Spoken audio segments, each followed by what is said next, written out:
Charles. I've got my co-host, Gene Swank, with me today.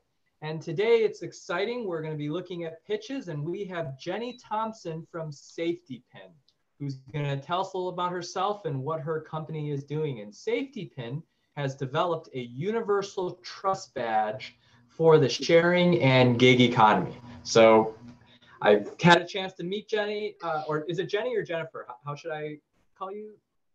Jenny is great, thanks. Okay, great. Had a chance to meet Jenny. She is a rock star. I'm excited. Gene, do you want to add anything before we let Jenny go, or what do you think? No, I think I just would love to hear Jenny give her presentation. Yeah, definitely. So Jenny, I'm excited. I think Gene's excited. Why don't you take the show and tell us about how SafetyPin is going to change the world? I am happy to do that, Charles. First, Gene and Charles, thanks for having me. I'm excited to have the opportunity to share SafetyPin with your group. As Charles said, we've developed a universal trust badge for the sharing. Sorry, let me share my screen. But we've developed a universal trust badge for sharing and gig economy. And can you guys see it now? We can. Yeah. Perfect. I'm Jenny Thompson. I'm the CEO and founder. And every day, millions and millions of people are using apps and websites to hire babysitters, dog walkers, bring a handyman into their home, rent their Airbnb to somebody or from somebody.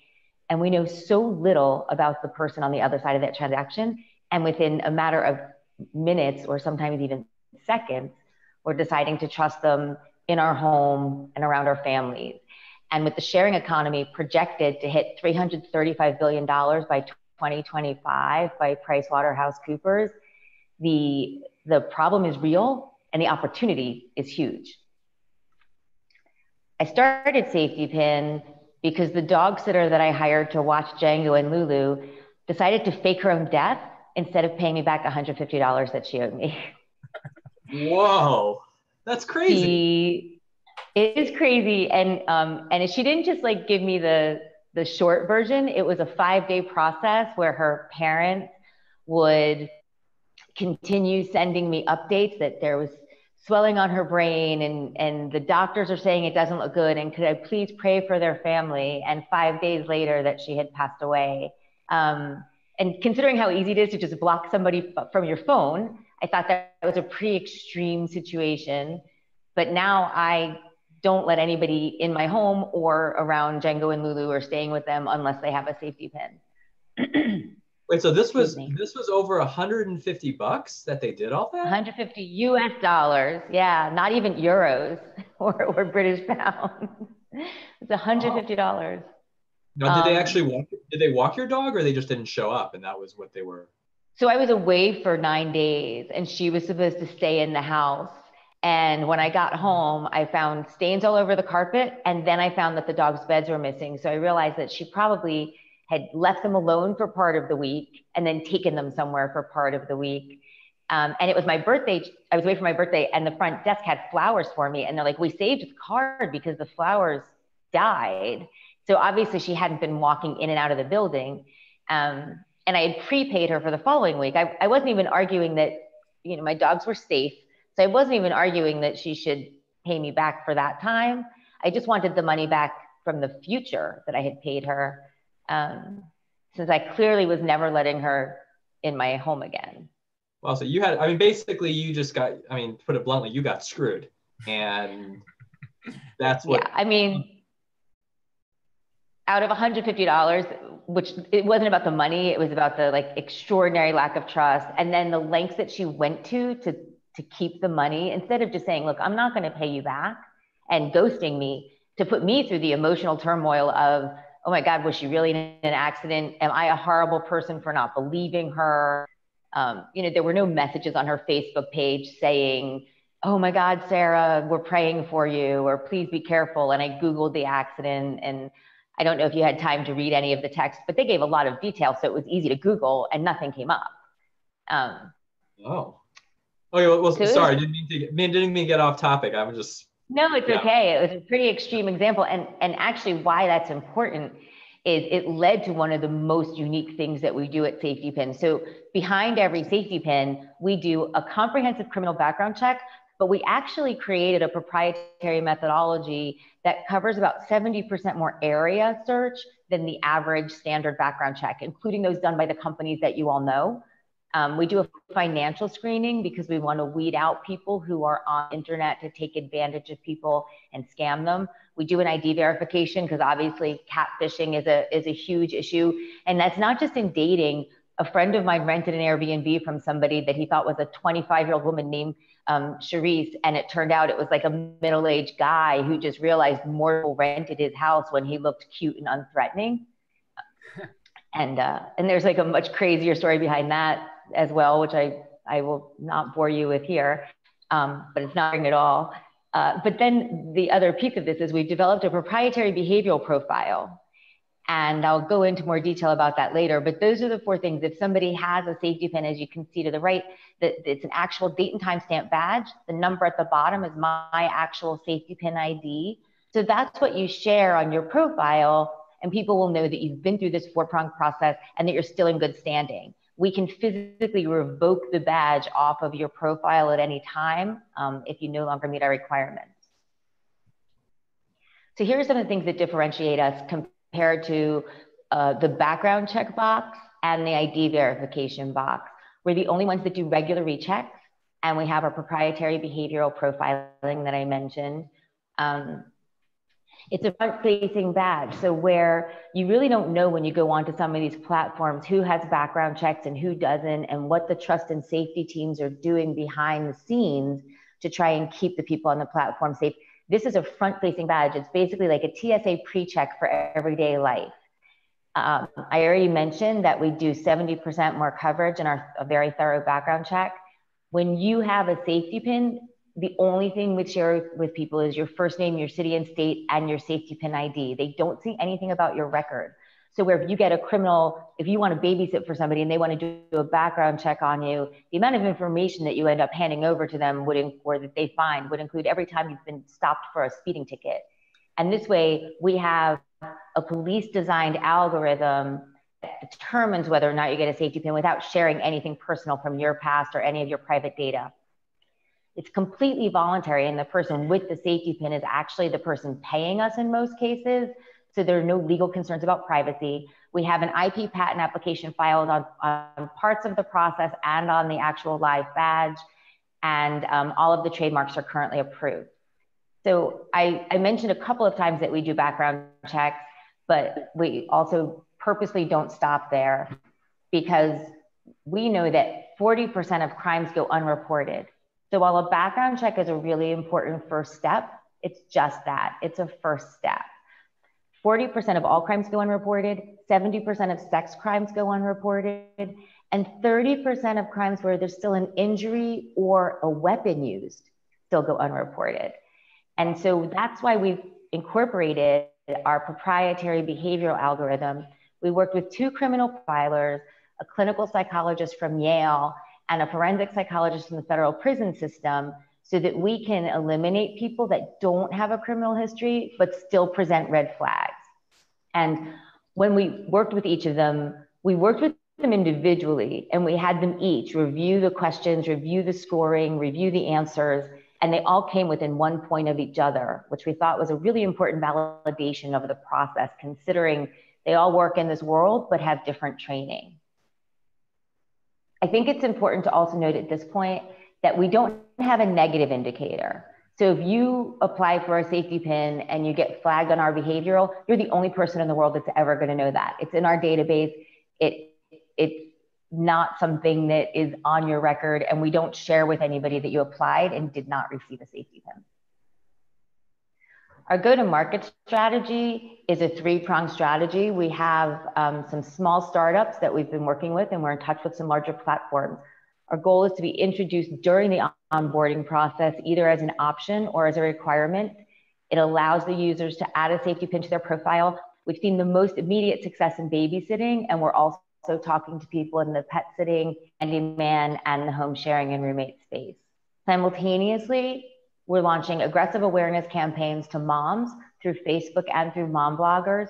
gotten a Facebook awareness campaign that we have below 3 cents per engagement at this point, and we're getting some pretty good traction there. And then we're contacting 1099s directly to let them know that it's a valuable profile enhancement. We're getting the data right now from our babysitting partners on how many more jobs people are booking who have safety pins on their profile. But we know from one of the apps, which is pretty local to Baltimore, that a lot of moms have made the decision they will only hire sitters who have safety pins, so much so that they've gone back to everyone on their app and said, if you don't have a safety pin by January, we're going to move you off of the app. So using that information, when we have some more data to share, we'll target the 1099s and let them know they can use it as a profile enhancement, regardless of whether we have a partnership with the platform, and they can use it to book more jobs. This is a list of our current and potential partners, and I want to be really upfront about this. So the partners all the way to the left are the ones that we are either live with or we have an LOI in place. And then the larger marketplace partners, you can see the opportunity is significant. These are just the number of logos that we chose and that fit on the slide. The ones that are boxed in blue, we either have conversations that are started or planned, or we have a warm introduction pending within the next week. So those are the people that we have some direct contact with already or are right on the cusp of direct contact.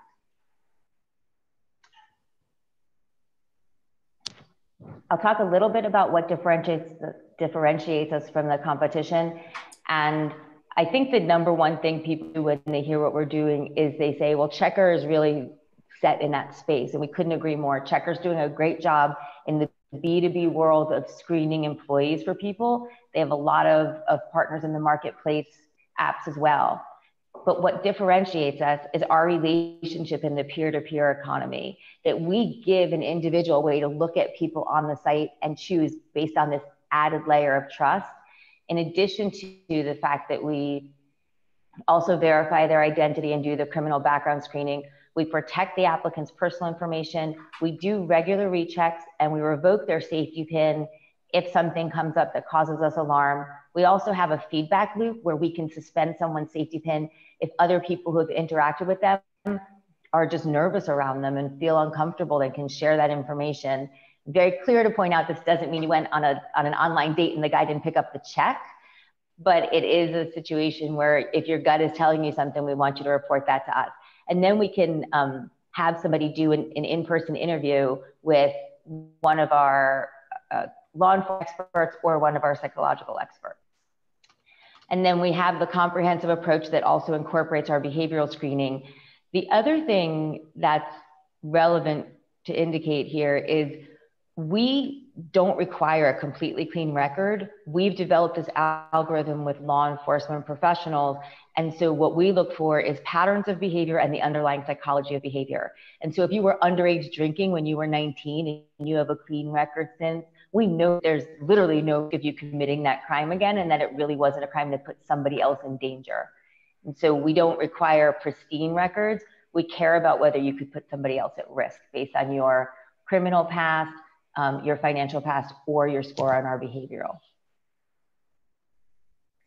The revenue source it's a recurring membership model. We have partnerships with a couple of apps, as I mentioned, and with each partnership, they have the option of paying for it or having the person who's being onboarded pay for it. Across the board, our application fee is only $1, and that's intentional.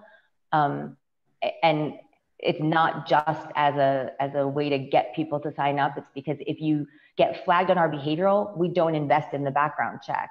And we don't want people thinking that we've developed this way of kind of stealing $10 or $20 from them and then just decide to decline them based on their behavioral score. That's a proprietary algorithm. So it's $1 to apply.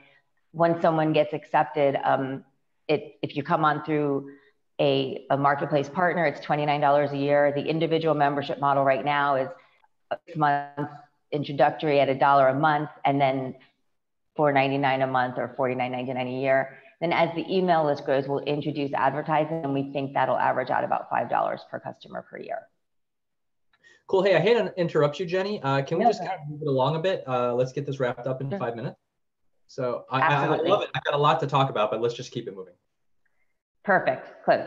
So traction today, it's really quick. We have 1,100 paid users in 41 states. I already talked about some of the conversations we have pending. I'm talking to Handy tomorrow. They weren't on that slide. And we did the beta with 2 babysitting apps for most of 2018. Our 3-year projections, we're projecting 28,000 users by the end of this year, which brings us revenue of about 900,000 and a loss of about 200,000. In 3 years, still with under 1 million users. And that assumes a very limited network effect and us still having those one-to-one relationships. We project revenues of 26.6 million on an EBITDA of 9.2. The current fundraise, so my former co-founder and I self-funded to about 450. We did a friends and family at 350 last year. And we decided we don't want to raise for runway, we want to raise for takeoff. So we want to raise $2.5 million that we can invest in building out the awareness, bringing on more customers, developing our mobile app, and investing heavily in customer acquisition and awareness.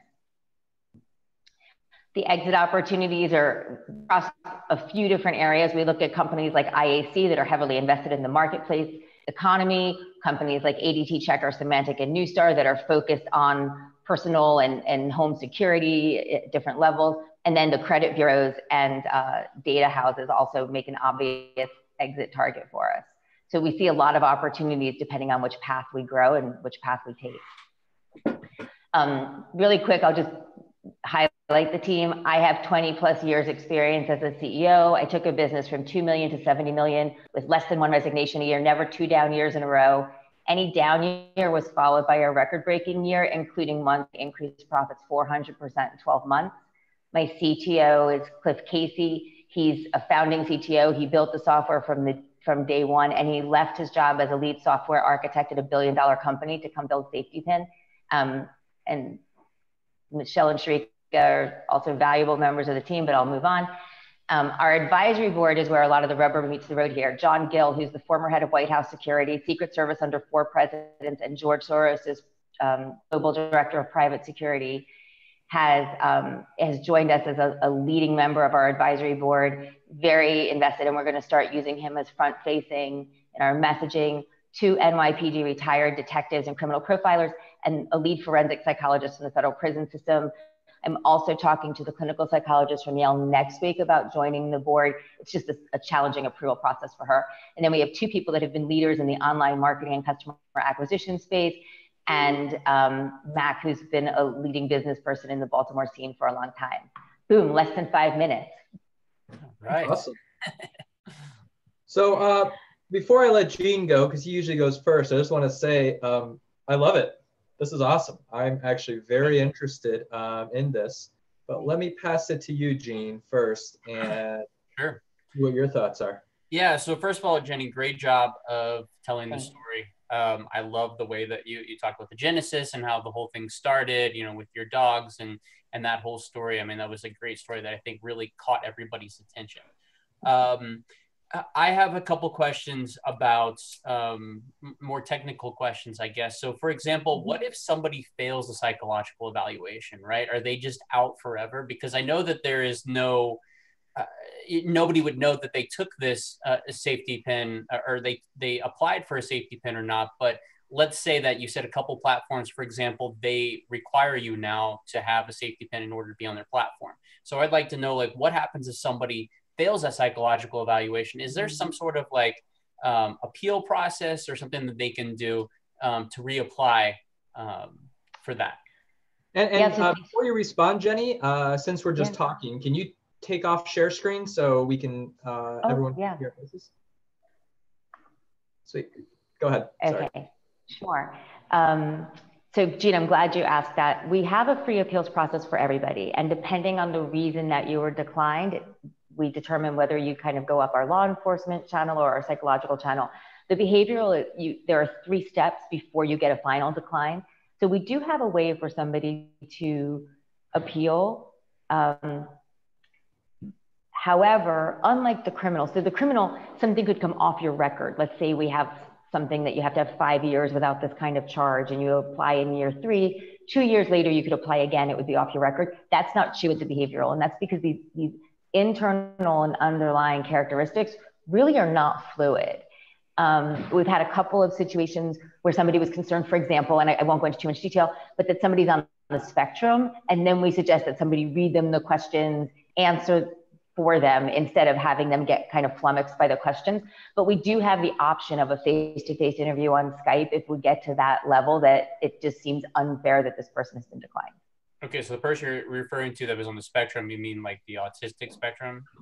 Yeah, so they're like on the Asperger's end of it. And so dealing with the test part would cause them potentially to answer the questions wrong, even though they're not somebody who presents these challenging behaviors. And for those individuals that do need to go through the appeal process, how does that, like, who is the person that's doing, I guess, that psychological evaluation? Is it a psychologist? Is it somebody on the team? Like, who's handling that piece? I'd like to understand that a little bit better as well. So the behavioral appeals process, it's a 3-step process. Some of it's just handled algorithmically before we ever see it. And Okay. then if they choose to still appeal, one thing that's very interesting is the way they appeal. So just the language in their appeal alone sometimes can be very aggressive and threatening. And in which case we feel they've confirmed our thesis. We continue all those communications. And we do have a psychologist available if we need something to go further in the process. It's not actually something we've had to use yet. And I'll share this interesting statistic. 8 to 12% of the US population is kind of on the scale of psychopathy or the spectrum of psychopathy, from antisocial personality disorder and sociopathy. So that's 8 to 12%. We have an 8.7% fail rate on our behavioral. Okay, that's interesting. All right, well, for the sake of time, Charles, you said you have a lot of questions, so I'm gonna let you go at it. Go right ahead. Yeah, so first, I love your business. I think it's great. You have definitely, if you look at things, you have definitely honed in on a problem that is out there. The application is there, right? Because, you know, the application of creepy catfishing, whether it's babysitters to dating to Airbnbs to all sorts of, like, that's definitely massive. And it's funny that you bring this up. You know, it's first thing, I just want to show you some things that it made me think of, and you might get a kick or you might think I'm weird. First thing, can I have both? you know, I saw, it just made me remind of this. I don't know if you've noticed, but in China now they have this app. It's kind of like, have you heard of Grindr before? Are you familiar with that app? I have definitely heard of Grindr. I live in New York. I see the signs all the time. Okay, so I mean, for people, you know, Grindr is basically, it's a dating app, but it's for homosexual males, and basically it's a hookup app. Essentially, you put in, like, here's my preferences. I want to go to first base, second base, or third base, and, you know, they've used location-based technology to basically kind of get things done. Now, you know, ethical issues aside, there's been interesting applications of that, and this is fascinating because this is in China, where they have in China, they've got this thing called social credit, where it's like, hey, if you're a deadbeat or whatever on that side, now they've actually, and this has become very controversial, they're put this in, I think, the big China, like, Facebook equivalent. I think it's like either WhatsApp or I forget the name, but they're doing it where literally you can detect people around you who are deadbeats. Now, China doesn't have the same level of personal liberties and individualism that we have here, but the potential applications there are like, well, if you don't pay your bills, you don't get to spot in line, you got to wait, you know, whatever. Like they're doing those sorts of things. So yeah. On one hand, it's really cool. On the other hand, it gets really creepy because, you know, Big Brother's watching it, and it literally, you made me think of it. Now, the question, second things, I've got some introductions I can make. You mentioned Sitter City. Do you know Genevieve from Sitter City?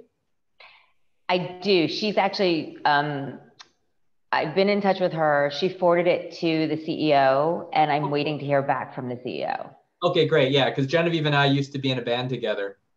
This is an old picture from 7 years ago. So that's me, and that's awesome. That's me, and that's Genevieve. So small little world. But if you're talking to Genevieve, you're good. That is awesome. Yeah. And I've got a few other potential contacts for you. Now, that being said, I guess I do have a question for you. So you mentioned you were what's called you ran a DTC health company. So was that a supplement company? Was that like a direct response type company on that front? It was publishing and supplements. Okay. So that's a very interesting world. And I mentioned I go to Baltimore. So you're familiar with the Agora companies at all? It's the Agora Health business, actually. Oh, really? Okay. So you know the Yeah, guys over it. Oh, okay. Funny. I do. So, We so definitely need since you know the company, I'll tell you that when I resigned, Bill Bonner told me I'm the only person that ever left the company that he wanted to stay. to. Wow. Well, I'm gonna go see Joe in 2 weeks, and Oh, Joe Schaefer? Yeah, yeah, I'm yeah, a yeah, big yeah, fan. yeah. I like Joe a lot. So wow, we should definitely just sync up and we should talk. That's awesome. So I guess the reason why I bring that up and the reason why I ask is I love the business, but I'm not sure of your strategy because this is one of those like network effect type businesses. It doesn't scale like a direct response. And Yep. I didn't, not even knowing you were an Agora person, I got the feeling that like this was being approached in a direct response methodology. And I understand why, because I mean, I live in that world, but like these network effect things are like you're either Twitter, you're either Facebook, or you suck, and you know it doesn't exist. Do you see what I mean? So that's I do.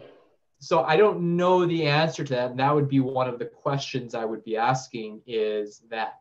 Second point of feedback that I have, and I don't know if this completely rocks, you know, changes the boat, but being that it's like more of a call it crowd community type thing, it's all about adoption, right? How do you Yep. get 10 million users? How do you get 50 million users? And Gene, you know, I'd love to get your feedback on this. I feel this should be a blockchain project, you know, because that's like the new way of community development and everything like that. And, you know, even though you might still raise through your traditional crowd, you know, I feel like this should be a blockchain project. It should be some sort of crowd-funded project.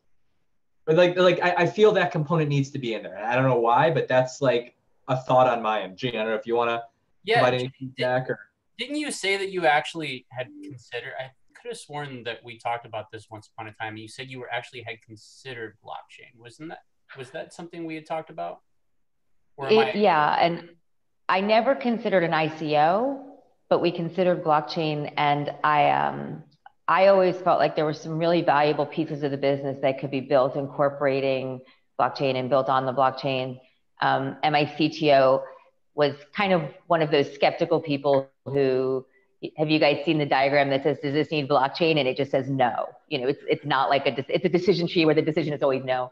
But we actually did map out one part where we saw real valuable use of the tokenization of blockchain and the use that way. So it's something that we're definitely open to the conversation, looking how to incorporate it, but it also worked.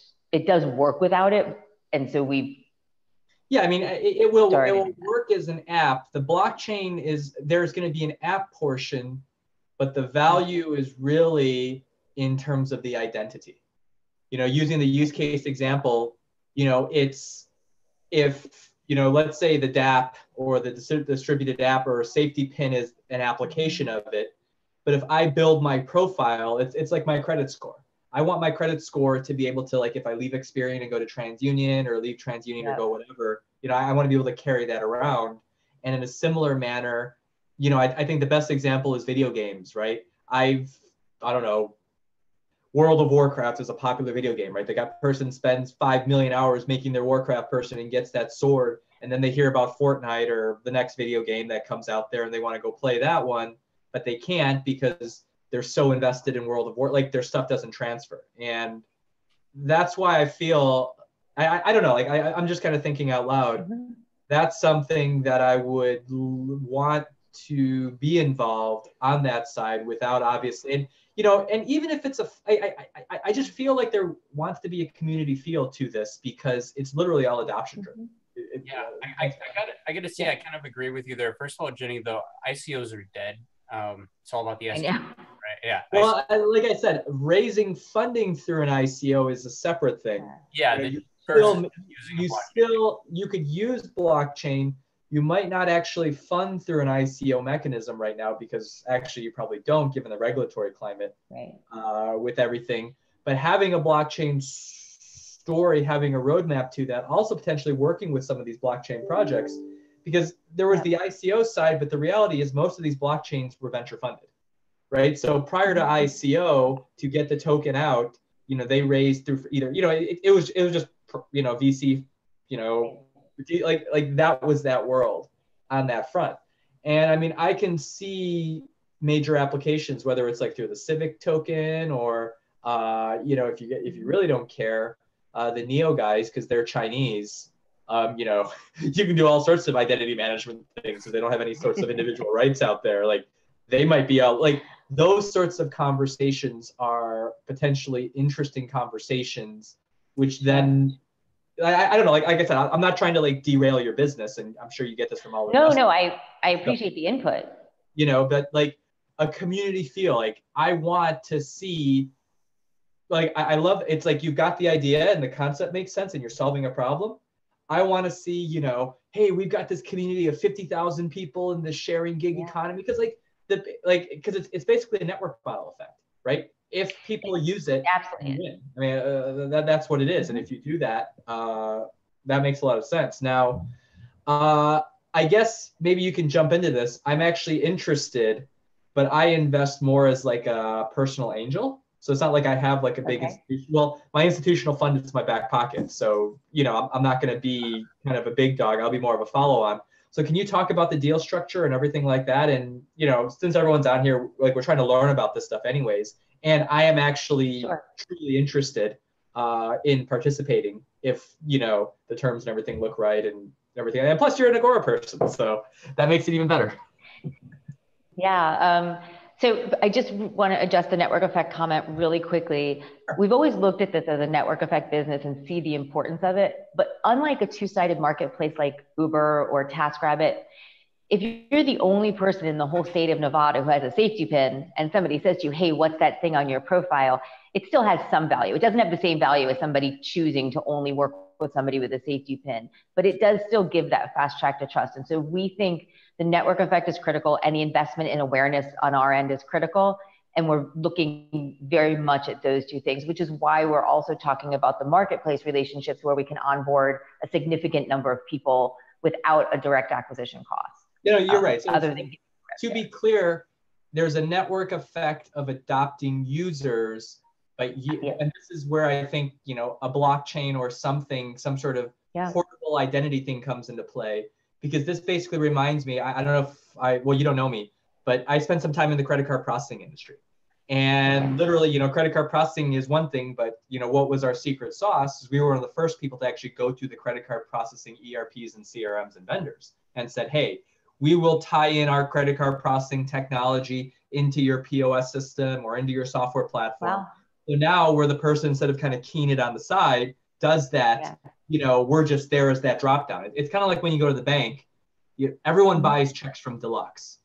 Is Deluxe a good company? Are those checks overpriced? Are they, do you see what I mean? So like that side, you're definitely right. It's not a network effect there. You integrate in there and then you have this trust badge out there. Then you just push the eyeballs. So yeah, you're definitely right. If you have 50,000 or 100,000 or some number in the community, and there's a lot of applications there. I mean, it'll really, I mean, like you look at it, there is so much. And as a consumer person, I would just eat this stuff up because there's like so many angles you can take. You can obviously take the safety angle with women and dating. You can possibly take the, you know, job delivery angle in terms of like people actually showing up to work and stuff like that. You could even take, I mean, like there's so many things you could like, it could be applied for like outsourcing because people now want to hire people from, you know, the Philippines or from Africa or whatever. And someone who actually shows up versus someone with 4 different profiles. Like there's lots of cool, sorry, I don't mean to go off on this and like, it's. No, I love that, but I know we're short on time. Yeah. That's the only thing I'm like, we should set another call where we just brainstorm the business because I love that. I'm thrilled to have someone thinking about what else we could do. I will also share with you another area that I never thought of, but that we're getting some significant conversations going is youth sports leagues, because it turns out 25% of children who are victimized by a coach. And you can hit all those swimming people and gymnastics coaches that have been like sexually abused. Yeah. I mean, exactly. Yeah, there's a lot of Well, you're an Agora person, so you know, right? The initial like there's the mass market, and the initial adoption would probably be these, call it, niche raving fan, fanatical people. Do you see what I mean? So, again, this goes, Absolutely. and being an Agora person, you have no filter, so you understand, right? So maybe it's the sexual abuse angle, maybe it's the racism angle, maybe it's the child, like those are those really engaged niches where safety is a big thing, right? Because if you are a victim of sexual assault, like it's like, and I say this with pure, like I'm not trying to, if you've gone through that or if you've experienced these sorts of things, like you need this because you're like, oh my gosh, this thing is crazy. And people will go crazy. They will march about this stuff. You'll get like, like stuff will happen on that front. And because I'm an Agora person, I'm very focused on messaging. It's interesting when Jean started and said branding, like I worked at Agora, we don't care about brand at all. We care about messaging, and we're very much pushed direct to consumer. This has been a learning curve for me, and I'm really enjoying it. I'm working with people more in the branding space and messaging, but we have this former head of White House security, and we're going to come out with a campaign that essentially says, I've been trusted to protect the most important families in the world, and now I want to protect yours. Brilliant. And he's have you talked to Bill? On board with that. Has Bill invested in this? I have not. I have purposely not reached out to any Agora people asking for investment. It was a decision on my part about it was a step away from. I didn't leave Agora to do this, but once I decided to leave Agora, I'm a little bit more of a rear view mirror person. So I just have decided not to dive back in. And actually, Mark Ford is one of my biggest supporters, and Mark would tell you I'm one of the best marketers he's ever met. I would talk with Joe, because Joe just put some money into this like data AI machine learning thing, which I'm not saying it makes no sense, but it's basically Rich. Do you know Rich Sheffrin at all? I know Rich Sheffrin very well. So Rich has basically been like hanging out with Joe, and they've got this new thing, and the Agora on that side, like, that business prints money. They're flush with cash, and they want to get into other technology stuff and everything on that side. All I'm saying is, well, we should have another conversation. I think we should have an offline conversation. I'm just telling you why I didn't go to them. It was kind of like I wanted to move. I mean, I left Agora under the best circumstances. I was just ready. It was 20 years. I was letting the next generation take over. Again, Bill asked me to stay. There was never any animosity. And I just thought, this is so different and so new. I just didn't. It was just a strain going back to them. They're actively looking because their publishing business has, with some of the, call it, I mean, they can't advertise on Facebook and Google. So they're looking at that. Oh my gosh, what are we going to do? And, there's a possibility that the publishing business, it's like it's sitting on all this cash. They want to diversify to other things. And if they know you, if you've been successful there and everything like that, they have no clue about any of this stuff, because you're right. Branding and direct response are two different worlds, because direct response. So Jean, just so you know, like the world we come from, direct response is we get customers and they pay us money, by hook or by crook, and they don't even know why they're paying us money, but they're customers. And luckily you hopefully have a good product, so they forgive why they paid you money, but they're happy with the product. like that's kind of that model on that side. Yeah. While the branding side is more about like feel and getting to know people and all that. And I honestly believe there is a nice little marriage between the two. Like I can see where sometimes direct response might go a little too far. And sometimes brand people just kind of piss money away because they're just branding, and branding doesn't sell. You need people to, pull out their wallets and do that. So yeah, let's talk about the deal. So you're raising 2.5, cap table. What are the terms? Is this a safe node? Is this Series A? Like tell me about that. So this is our seed. We're raising 2.5 on a 10 million valuation. We don't have a lead investor yet. So those are the terms that we're going out with. We did the friends and family last year as a convertible note with an 8 million cap and 5% interest. And the company, some sort of, is there a discount rate at conversion or whatever? Or 20%. Okay, so you're doing 20% terms. And this is a safe instrument, or how are you packaging it? So that was a convertible note. The 8 million cap was on a convertible note. But we are looking at reopening the note because we still have some room there. So if you want to getting in at the discount round, we're looking at reopening the note to give us just some more time to raise the seed round. Yeah, that's fine. I mean, like from my side, and this is up to you, when I do the seed investing, because the reality of the startup stuff is you can't blow your whole nut on any single one. I mean, I'm looking at maybe a 10 grand position, so it's nothing significant, but that's just how it is with seed investing and things like that, because I have to, back in something for follow on and back in something for failures. And, it's just standard asset allocation diversification. So if that's something that you guys would be interested in, happy to have that conversation. And we'd just love to have that Agora call, the Agora side. Definitely. And I could, I mean, literally, Joe, well, that's a separate, we won't talk about that online because this is public. So there's some interesting conversations. And you could fill that round pretty easily, I feel. So, Gene, do you have any questions? I mean, No, I thought it was great that you guys kind of clicked here and you had some really great conversation. So yeah, I just wanted you to kind of take the reins and go with it. I guess I do have one question as far as like the blockchain piece goes, if you were to consider going that route. So if there was a failure, for example, that failure would be stored on the blockchain forever, though. That's the only thing that has. What about that, Charles? What's your thought process? The value of the blockchain is really the identity management side. So is that everything, right? Because the question here is, it's a trust thing. We don't like, it's not that like Equifax or TransUnion is bad or anything like that, because like we trust them, we trust, like you mentioned Newstar, they're the big ones on the numbers side, like we trust all those people, but you're doing the new thing. And the new thing is about decentralized, it's power to the people. And as much as, I'm not sure if you've thought about this too, Jenny, but as a marketer, talking to VCs or talking to fundraisers, I mean, it's the same concept of marketing. You're trying to get something new and fresh that they haven't seen before. That's the big thing out there, right? So you say, hey, what's the old way of doing things? The old way of doing things is you have Equifax, and when Equifax got hacked, everyone got screwed up, and people can't leave Equifax because their credit histories they were done on Bradstreet. Do you see what I mean? Now we've got the new way. New way is on the blockchain and all that. Now the app is still the app, and the app is the private company. But if you get on here, you are on this blockchain. The identity is there. So if we go out of business or someone else goes out of business or whatever it is on that side, that goes into that blockchain. And whether the person, did a bad thing or did a good thing or all those sorts of things that occurred, like that all goes onto that blockchain. Do you see what I mean? And then what happens is it's like my credit score or like my show up rate, or, if it's a dating profile, it's like how many times I ghosted somebody, like whatever the heck it is on that all shows, and that's on that immutable ledger.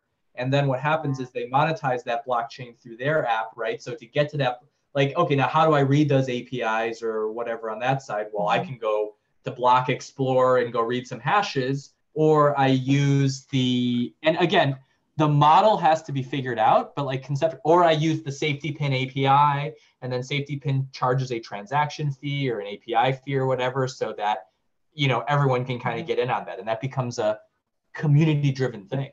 And something like that, I don't know. I mean, I just feel like something like that would actually be really valuable, because you go to Uber, you go to Lyft, because you think about it, a lot of these drivers, they're on both Uber and they're on Lyft. And maybe there's a third ride sharing app coming on. And then maybe after Uber and Lyft, they want to go do something else. Do you see what I mean?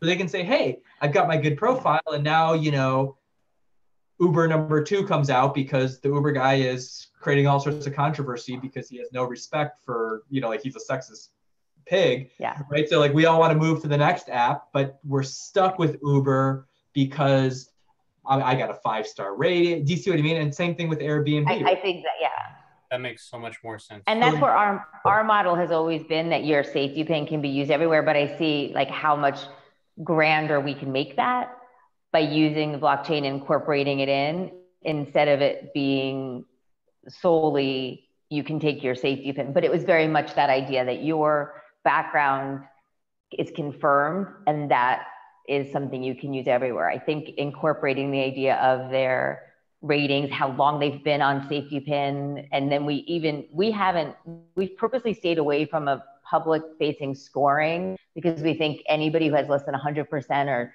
98% is going to be upset. And so we purposely haven't done that, but I could see how incorporating the scoring into a blockchain model would be valuable, where it still wasn't quite consumer facing what that score meant. So it wouldn't be on a scale of 0 to 100. Would it be something that was a little bit more obtuse? Yeah, I mean, just to spare the customer service team. Yeah, there's some I mean, like, it's like you've got hashes written on some blockchain somewhere like that. There are some interesting additional applications. If you really want, like, you could sell like hidden services, right? We'll hide you on it if you pay this because you did bad things. Or you could say, like there's so many monetization ways out there. But I think it literally just goes back, and you're a big fan of the big idea, so you understand it, is whether, like, you're gonna go to Center City and they're gonna say, okay, well, Jenny, you got a good story, that sounds great, SafetyPin, but who are you? Don't know who you are. Maybe you'll be around, maybe you they're all gonna say that thing. But if it's a blockchain, oh, it's public. If I go away, it'll still be like, it's just a fun story for everyone to get excited about. Yeah. I like that, actually. And from a security point of view too, because if you do go with a decentralized blockchain as well, there's no central point of attack either, right? So you were mentioning like the Equifax hack and things like that, right? There's no central point of attack. This is distributed. The ledger is distributed, right? So I like that from a security point of view as well. I think is brilliant. Yeah. That's a great idea. And then you get the community involved. You get, once the software's written, you get a bunch of people who want to, like, mine Raspberry Pi. Like, you just throw a few Raspberry Pis up there, and now you got people that are part of the network, and then they're like, oh yeah, I've got my little Raspberry Pi and I'm contributing to this gig. Like, you can create a nice little movement out of this. Cool. Yeah, I think that's great. Yeah. Any other questions I can answer? I know Gene has to jump. Yeah, I got to go in like a couple minutes, guys. I'm just about out of time. Yeah, I mean, let's be honest, right? It's still a speculative investment. I mean, this is really in a startup mode, so there's really, absolutely, I wouldn't say no revenue model, but it's not a defined revenue model. There's a thing, so it's really a team. It's really a team and a strategy discussion on this, and I wonder.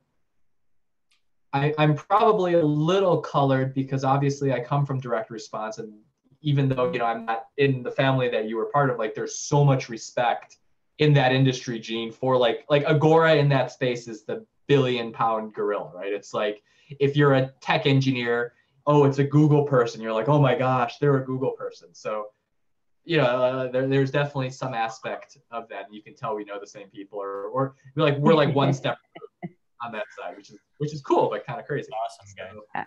So cool. Wonderful. Well, let me, everyone tuning in the live, I'm going to shut off. So thanks for tuning in on this. And if anyone wants to get in touch with you, is there a website, an email address? What's the best way for anyone who wants to learn? Yeah, my email address is jpin, so jpin @safetypintech.com. And you can go to the website at getasafetypin.com. Cool. Sounds good. Alrighty. We're going to be